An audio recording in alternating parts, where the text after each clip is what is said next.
Alex et le vortex des notifications. Alex était un lycéen comme les autres. Il passait des heures plongé dans son smartphone, à scroller sans fin les réseaux sociaux.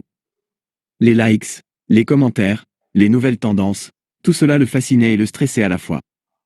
Il se sentait constamment connecté, mais en même temps, profondément seul. Un jour, lors d'un cours de philosophie, son professeur évoqua le stoïcisme. Intrigué, Alex décida d'approfondir le sujet.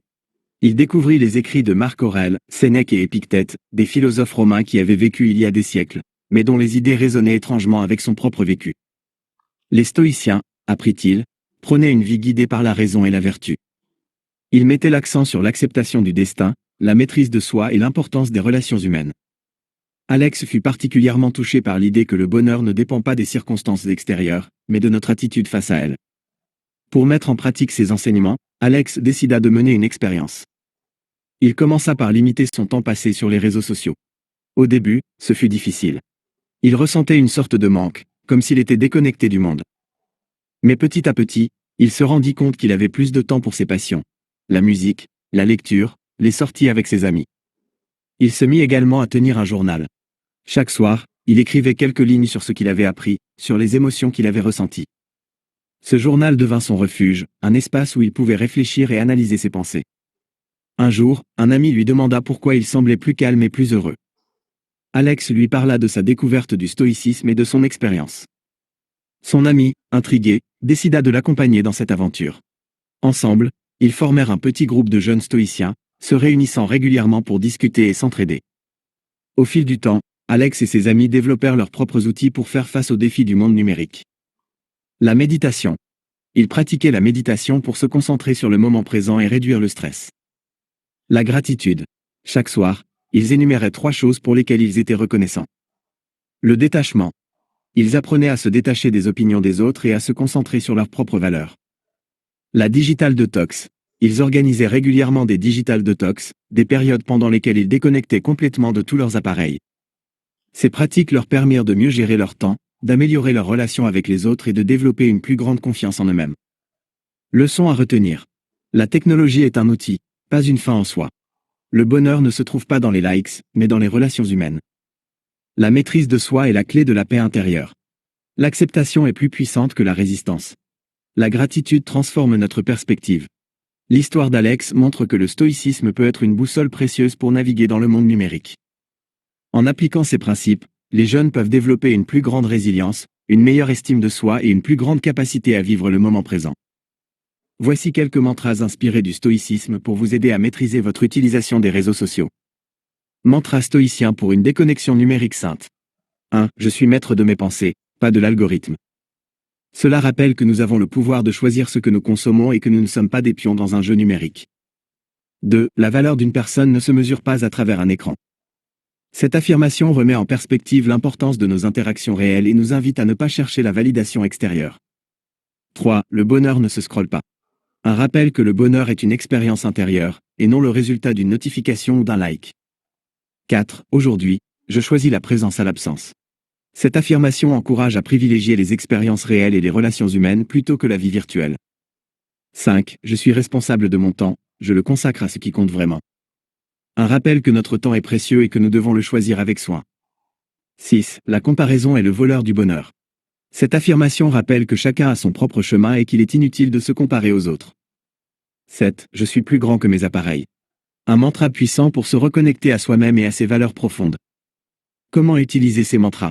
Répétez-les régulièrement. Intégrez ces mantras à votre routine matinale ou soirale, ou répétez-les lorsque vous sentez le besoin de vous déconnecter. Visualisez. Associez chaque mantra à une image mentale qui vous inspire et vous motive.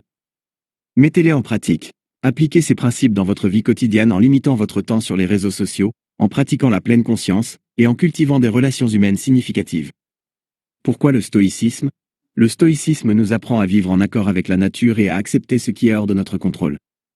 En appliquant ces principes aux réseaux sociaux, nous pouvons développer une relation plus saine avec la technologie et retrouver un sentiment de paix intérieure.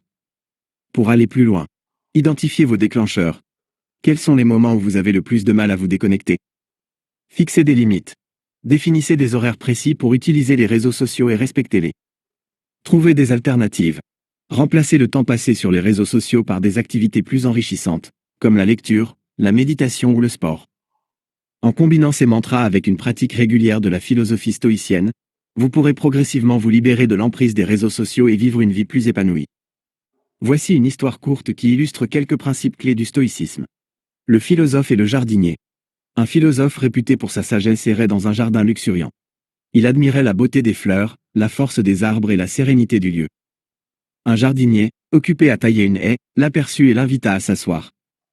Le philosophe, reconnaissant l'homme, engagea la conversation. Il lui demanda : « Comment faites-vous pour cultiver un jardin aussi magnifique, année après année, malgré les caprices de la nature ?